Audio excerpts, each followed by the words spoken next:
अस्सलाम वालेकुम। मुंहिंजो नालो माशूक अली आहे। मुल्क में हिन वक़्तु जेका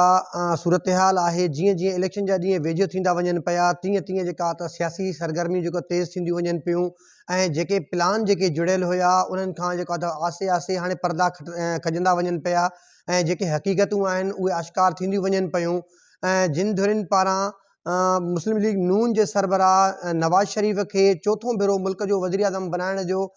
जेको प्लान जोड़ियो वियो हुयो, उन खां हाणे होरियां जेके हक़ीक़त तरफ़ जेको आहे उहे पर्दा खजंदा ऐं हक़ीक़त तरफ़ जेको आहे उॾे गामज़न थींदो उहो प्लान वञे पियो। पर हक़ीक़त इहा ॻाल्हि आहे त पूरे मुल्क में हिन वक़्तु मुस्लिम लीग नून खे को बि अवामी सपोर्ट कोन्हे ऐं कंहिं बि क़िस्म जी का बि जेको आहे त अवामी मोट न पई मिले। ऐं हिन वक़्तु ताईं उनजो नतीजो इहो आहे त मुल्क जे कंहिं बि शहर में किथे बि को बि वॾो जलसो करण में हिनमहिल ताईं मुस्लिम लीग नून कामयाबी हासिल न करे सघी आहे। ऐं उनखां अलावा जेको बिलावल भुट्टो ज़रदारी आहे, उन पारां बि जेका वज़ीर आज़म थियण जी दावा कई पई वञे, पर उन पारां बि अहिड़े क़िस्म जी का बि जेका बि हिकमत अमली आहे या उनखां अलावा जेका अवामी मोट आहे उहा बि किथे नज़र कोन पई अचे। सो तंहिंजे करे जेके धुरियूं आहिनि, उहे जेके ताक़तवर धुरियूं आहिनि जेको फ़ैसिलो करण जी सघ रखनि पियूं, ऐं उहे हिन वक़्तु सख़्तु परेशान आहिनि। जेको असांजो प्लान आहे उनखे कीअं अमली जामो पाराइजे ऐं होरियां हिन वक़्तु जेको मुल्क में माण्हुनि में जेको हिकिड़ो PTI जो क्रेज़ आहे उहो वधंदो वञे पियो ऐं माण्हू हाणे बाज़ाब्ता तौर ते जेको आहे त एहतजाज जी सूरत में पंहिंजो रद्द अमल ॾेई रहिया आहिनि ऐं माण्हू बिल्कुलु जेको आहे त हाणे अलियल ऐलान ॻाल्हाए बि रहिया आहिनि। ऐं जंहिंजो ताज़ो मिसाल हाणे विच में जेको आहे गुज़िरियल 2-3 ॾींहंनि जे विच में KPK में जेको आहे त आम माण्हुनि वाज़े तौर ते जेको आहे त पैगाम ॾिनो आहे त अगरि 8 फरवरीअ ते असांजे वोट ते धाड़ो हयो वियो त उन जा नतीजा ख़तरनाक साबित थींदा। ऐं उनखां अलावा जेका बैनुल अक़वामी मीडिया आहे उन पारां बि जेको आहे त रिपोर्ट जेको आहे जारी कई वई आहे, उहो बि जेको आहे तमामु जेको आहे त जेके त उतां जा तजियाकार आहिनि उन्हनि जो बि जेको इहो चवणु आहे त मुल्क में हिन वक़्तु जेका वॾी जमात आहे उनखे जेको पंहिंजे जेको आहे त पेरनि में मसलण जी कोशिशि करे रहिया आहिनि ऐं जेको करोड़े माण्हुनि जो जेको आहे त हिकिड़ो अॻुवान आहे जंहिंखे जेको आहे त माण्हू सपोर्ट कनि था उन पार्टीअ खे जंहिं तरीक़े सां ही जेको आहे क्रैश कनि पिया ऐं उन जा नतीजा अगरि इहो तसलसुल बरक़रार रहियो त इन जा नतीजा ॾाढा ख़राबु निकिरंदा, जेको पाकिस्तान इन खे बर्दाश्त करण जी सघ नथो रखे। ऐं उनखां अलावा जेको गुज़िरियल ॾींहुं तव्हांखे ख़बर हूंदी त सुप्रीम कोर्ट जे ॿ रुकनी जेका बेंच हुई, जस्टिस मंसूर अली शाह ऐं जस्टिस अतहर मिनुल्लाह शाह पारां जेको फ़ैसिलो जेको ॾिनो वियो त उन में जेको अदालती जेको वेसाह हुयो, जेको आहे त माण्हुनि जो काफ़ी अदालतुनि खां जेको वेसाह घटिजी वियो हुयो, उन में बि हिकिड़े क़िस्म जी जेको आहे ताक़त जेको अची वई आहे। माण्हुनि खे हाणे हिकु दफ़ो ॿीहर जेको आहे त इहो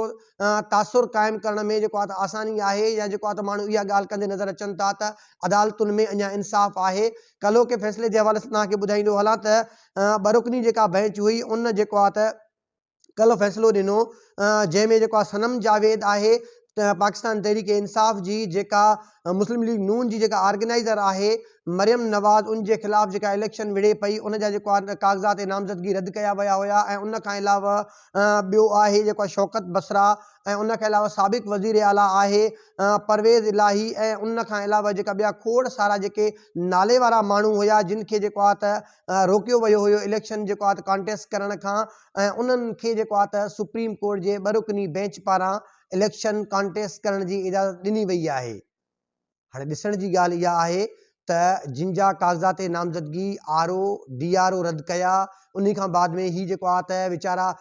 रड़ियूं कंदा रहिया ऐं उन खां पोइ हाई कोर्ट विया, हाई कोर्ट में हिन जूं पिटीशनूं रद्द कयूं वयूं ऐं उन खां बाद में आख़िरी जेको हिननि जो जेको आहे त जेको बचाव जो दग हुयो, बचाव जो प्लेटफॉर्म हुयो, सुप्रीम कोर्ट हुयो, उते जॾहिं ही पहुता त हिननि खे उते हिननि खे रिलीफ मिलियो आहे। हाणे इन मां साफ़ ज़ाहिर थिए पियो त अदालतुनि में अञा अहिड़ा माण्हू आहिनि जेके कमु कनि पिया ऐं जेको आहे हिकिड़ी मुस्बत सोच रखनि पिया। ऐं बाक़ी जेको 2 खां 3 ॾींहं अॻु में जेको सुप्रीम कोर्ट जे चीफ जस्टिस काज़ी फ़ाइज़ ईसा साहब जिन जेको फ़ैसिलो ॾिनो उहो बि तव्हां सभिनि जे साम्हूं आहे ऐं उन ते बि कंहिं बि क़िस्म जी जेको आहे त आङुर कोन था खणी सघूं, पर हक़ीक़त जेका बि आहे उहो माण्हुनि जे साम्हूं आहे। माण्हू हक़ीक़तुनि खे सम्झी सघनि था त ही फ़ैसिलो कहिड़े तरीक़े सां ॾिनो वियो ऐं जेको ही बाद में जेको हाणे हिकिड़ो माहौल जेको जुड़े पियो उहो कीअं पियो जुड़े। ऐं उन खां अलावा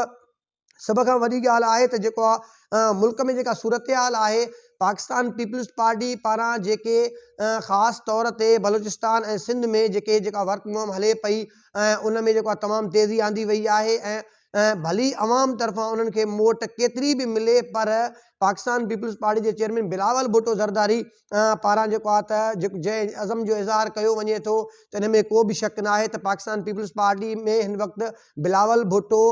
मेच्योरिटी तरफ़ जेको आहे त गामज़न आहे, ऐं जेको आहे त मुस्तक़बिल में हिकिड़ो नौजवान जेको अॻवान आहे पाकिस्तान पीपल्स पार्टी जो जेको चेयरमैन आहे, उहो अॻिते हली करे पाकिस्तान में सुठी साख ऐं सुठो नालो पंहिंजो ठाहे सघे थो। पर गॾोगॾु जीअं बिलावल भुट्टो ज़रदारी कुझु वक़्तु अॻु में जेको आहे त पंहिंजे जलसे में पंहिंजे इंटरव्यू में जेको वाज़े चयो हुयो त जेके इहे जेके रिटायर्ड माण्हू आहिनि, जेके 70 साल जा 80 साल जा जेके पोड़ा आहिनि, इन्हनि खां मुल्क खे क़ौम खे निजात मिलणु घुरिजे। ऐं हक़ीक़त में ही मुल्क अक्सरियत जेको आहे नौजवाननि जो आहे, नौजवान क़यादत जी ज़रूरत आहे, ऐं जेको आहे सुठी सोच ऐं फ़हम रखंदड़ जेका क़यादत जी ज़रूरत आहे, न कि इहे जेके मुदेखात जेके सियासतदान आहिनि, जिन खे सवाइ पंहिंजे मफ़ाद जे, सवाइ पंहिंजे जेको फ़ाइदे जे ॿी का बि शइ नज़र कोन थी अचे। इन्हनि माण्हुनि खां पाकिस्तान ऐं पाकिस्तानी अवाम खे निजात ॾियणु ज़रूरी आहे।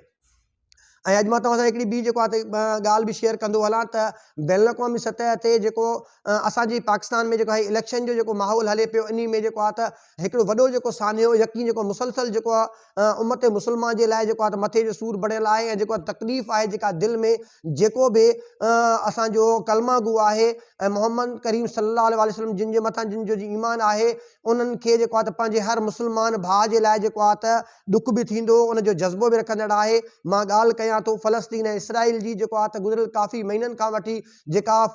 इसराइल जेका फ़लस्तीनियुनि जी नस्ल कुशी करे रहियो हुयो, जंहिंजो जेको आहे त ICG में जेको आहे त इंटरनेशनल कोर्ट ऑफ जस्टिस में जेको आहे त इसराइल पारां हमास जे ख़िलाफ़ु जेको केस दाख़िल कयो वियो हुयो त हमास असांजे मथां जेको आहे त हमिलो कयो। उन खां बाद में जेको आहे त असां हीउ जेको मामिलो आहे सॼो जेको आहे इहो थियो आहे, इन जे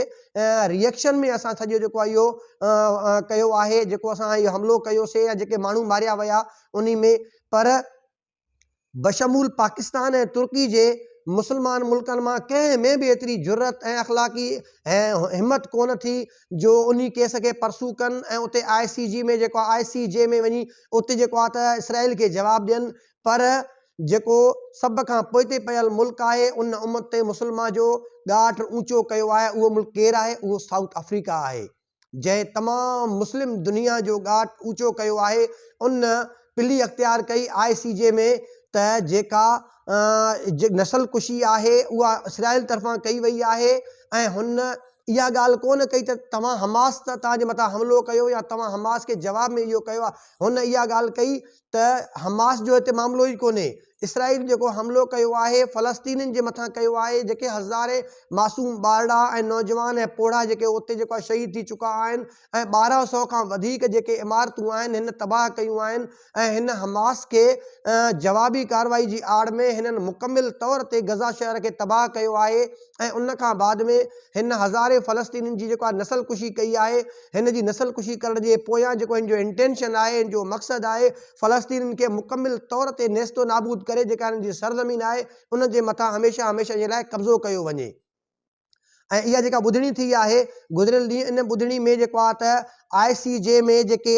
जज हुया, टोटल जेको आहे हिन में 17 रुकनी पैनल हुयो, उन में 16 जज मौजूदु हुया। 16 रुकनी जेका बेंच हुई, जेका पैनल हुयो, उन मां 15 जजनि जेको आहे त साउथ अफ्रीका जी जेका पिली हुई उनखे सपोर्ट कई, ऐं उन जेको आहे त इहो जेको आहे त वाज़े चयो त तूं बिल्कुलु इसराइल खे जेको आहे उते ॾोही करार ॾेई करे उनखे जेको आहे त 1 महीने जो टाइम ॾिनो त तव्हां मुकमिल तौर ते इहे पंहिंजा हवाला बि बंदि कयो, ऐं उन खां अलावा तव्हां मुकमिल असांखे रिपोर्ट पेश कयो तव्हां केतिरो नुक़सानु कयो आहे फ़लस्तीनियुनि जो गज़ा शहर में, ऐं उन खां अलावा जेको आहे तव्हां ॾोह जा मुर्तकिब आहियो। हाणे इन केस खे जेतिरो अॻिते अगरि खणी हलिजे त जेको आहे इहो अञा वधीक जेको आहे त इंसानी हक़नि जी ख़िलाफ़ वर्ज़ी ऐं जेको आहे नस्ल कुशी वारे ॾोह में फ़लस्तीन जे मथां खोड़ सारा जेको आहे त जेको आहे जेके इल्ज़ाम आहिनि इहे साबित थियण खां पोइ इन जे मथां इनखे सज़ा तौरु इन जे मथां पाबंदियूं लॻी सघनि थियूं ऐं ॿिया मामला थी सघनि था। पर